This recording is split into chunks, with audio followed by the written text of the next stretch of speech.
Bonjour, bienvenue sur le plateau de Bâti Journal TV. Nous sommes à Lyon, au congrès au congrès national bâtiment durable, et avec moi Éric Fournier. Éric Fournier, bonjour. Bonjour. Vous êtes le vice-président du conseil, j'allais dire une bêtise, régional, Aura, et vous vous intéressez, vous, à l'énergie, au développement durable et à plein d'autres choses.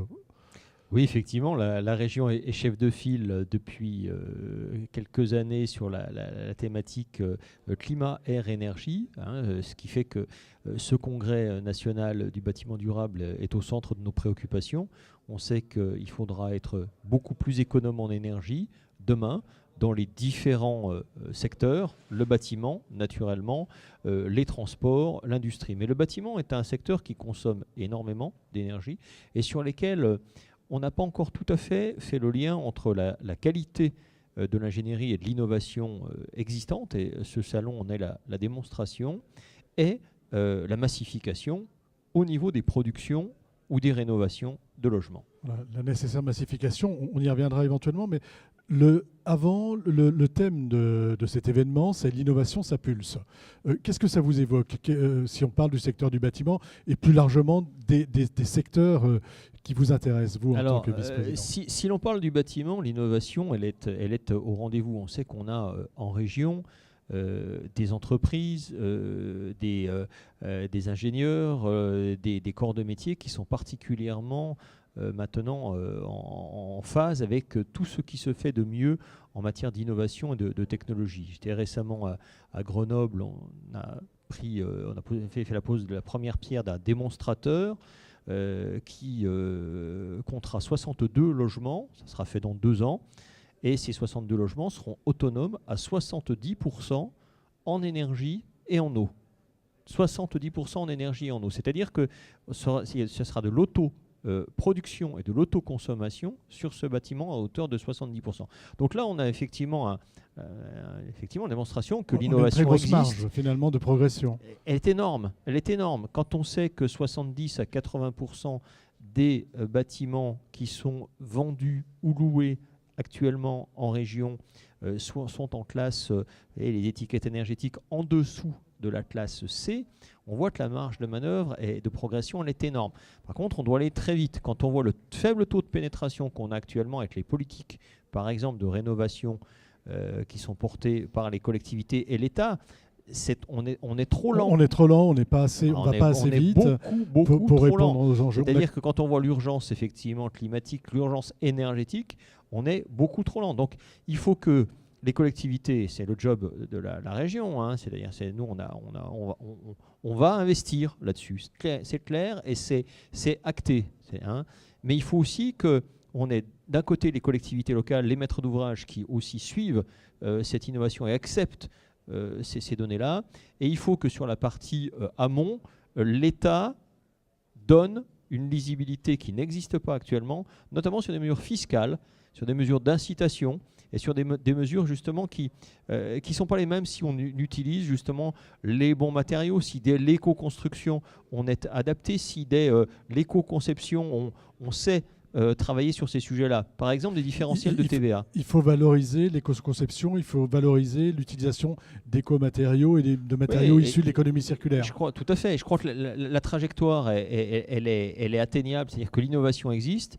Les technologies, maintenant, on commence à bien les connaître. On peut toujours améliorer des choses, mais enfin, ça on connaît ça de manière relativement claire. Ce qui manque, c'est que le point de trajectoire, le point d'arrivée, c'est pas simplement de dire, moi, je veux qu'en 2030, on ait moins X% de consommation énergétique. C'est aussi de se donner des moyens, et notamment des moyens fiscaux. L'État doit aussi fixer un cadre qui, actuellement, est totalement insuffisant pour atteindre ces objectifs. L'innovation, elle n'est pas seulement dans les matériaux, dans la manière de faire, mais elle est aussi dans les financements, dans l'incitation. Oui, elle est dans les financements, elle est dans l'incitation, et puis dans la conception de la relation qu'on a avec le produit. Les notions d'économie de la fonctionnalité, par exemple, qui arrivent maintenant, sont des notions qui sont absolument essentielles.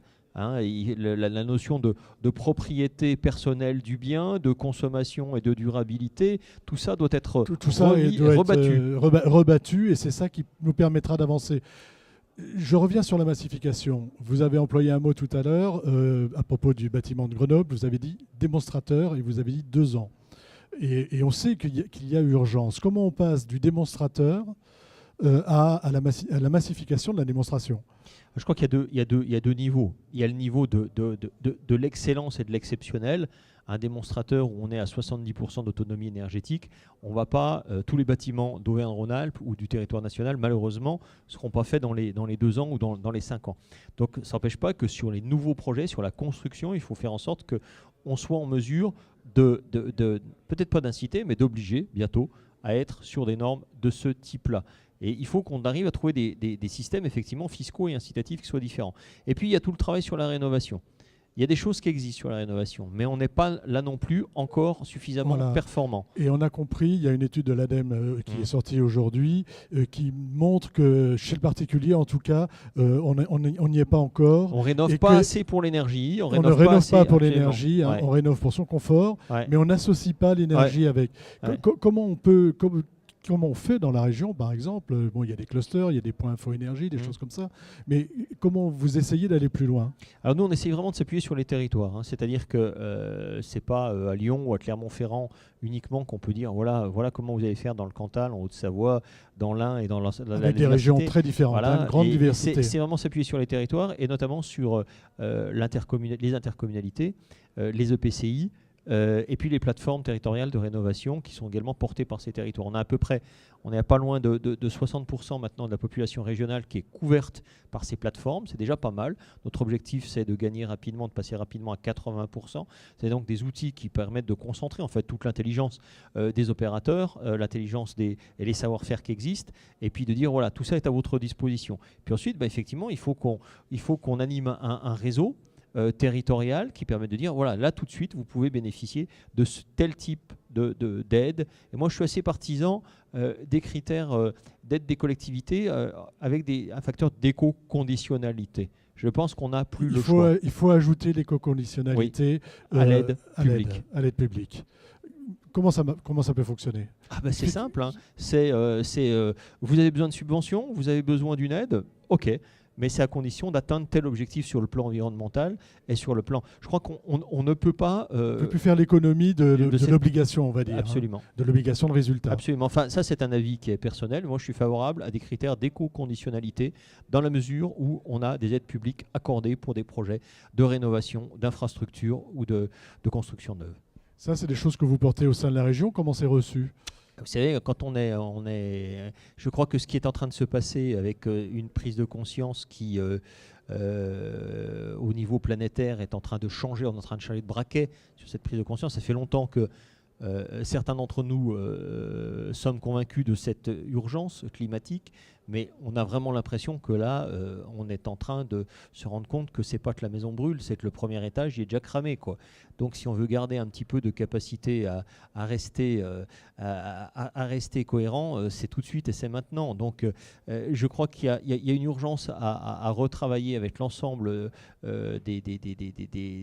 en transversalité avec l'ensemble des compétences pour faire en sorte que chaque projet soit bien conçu en fonction de ces impératifs de transition énergétique et écologique. Voilà, ça c'est dans le neuf. Et puis massifier la rénovation énergétique dans l'existant.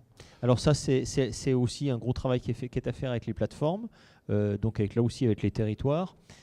Ça fonctionne bien selon vous, les plateformes, ou il y a des améliorations à apporter? Non, les plateformes, globalement, ça fonctionne bien. Par contre, après, sur les dispositifs, il faut là aussi être un peu plus souple, un peu plus adaptable. Hein. Je prends un exemple, c'est qu'on a dans notre région une partie importante du périmètre qui est en zone de montagne.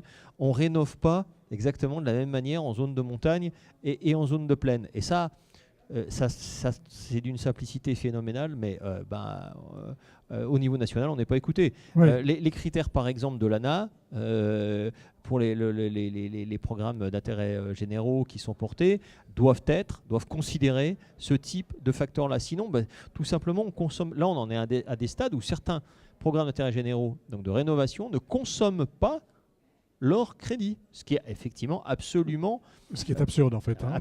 totalement. Donc il faut quand même redonner un peu d'animation territoriale là aussi et de souplesse à ces dispositifs. Hein. Alors le crédit d'impôt transition énergétique a été un outil intéressant et qu'il faut considérer. Il doit souvent être abondé pour être efficace par les collectivités territoriales également, à mon sens, hein, pour donner encore un petit peu plus de volume de massification. Et il faut, par rapport aux passoires thermiques, et notamment qui concernent souvent en plus les plus précaires. Voilà, là, c'est ce qu'on parle de précarité énergétique. Hein, c'est des précarités énergétiques et c'est souvent de la précarité sociale qui est liée. C'est-à-dire que ceux qui habitent ces passoires thermiques sont souvent malheureusement des gens qui n'ont pas en plus les moyens de rénover. On a encore là aussi à travailler parce que les prêts à taux parce zéro... que malgré tout, il y a un reste à payer pour ces gens-là. Il y a un reste à payer. Pas à payer. Hein. Il y a un reste à payer. Quand on n'a pas d'argent, le reste à payer, même si on a 60-70% de subventions, c'est trop. Et même avec les PTZ, ça ne marche pas très bien. Vous voyez les chiffres qui ont été donnés, c'est pas, la réussite n'y est pas. Donc là aussi, je pense que c'est un des chantiers en termes d'ingénierie financière qui est apporté très rapidement. Nous, en tout cas, au niveau régional, on est tout à fait partant pour y contribuer. Voilà. Et il y a urgence. Hein, c'est plus il faut, c'est on fait. Absolument. Si j'ai bien compris. Merci beaucoup d'être venu sur le plateau de Bâti Journal TV. Une émission à retrouver sur notre site internet Bâti Journal TV et sur les sites de nos partenaires. Merci Monsieur Fournier d'être venu jusqu'à nous. Merci beaucoup.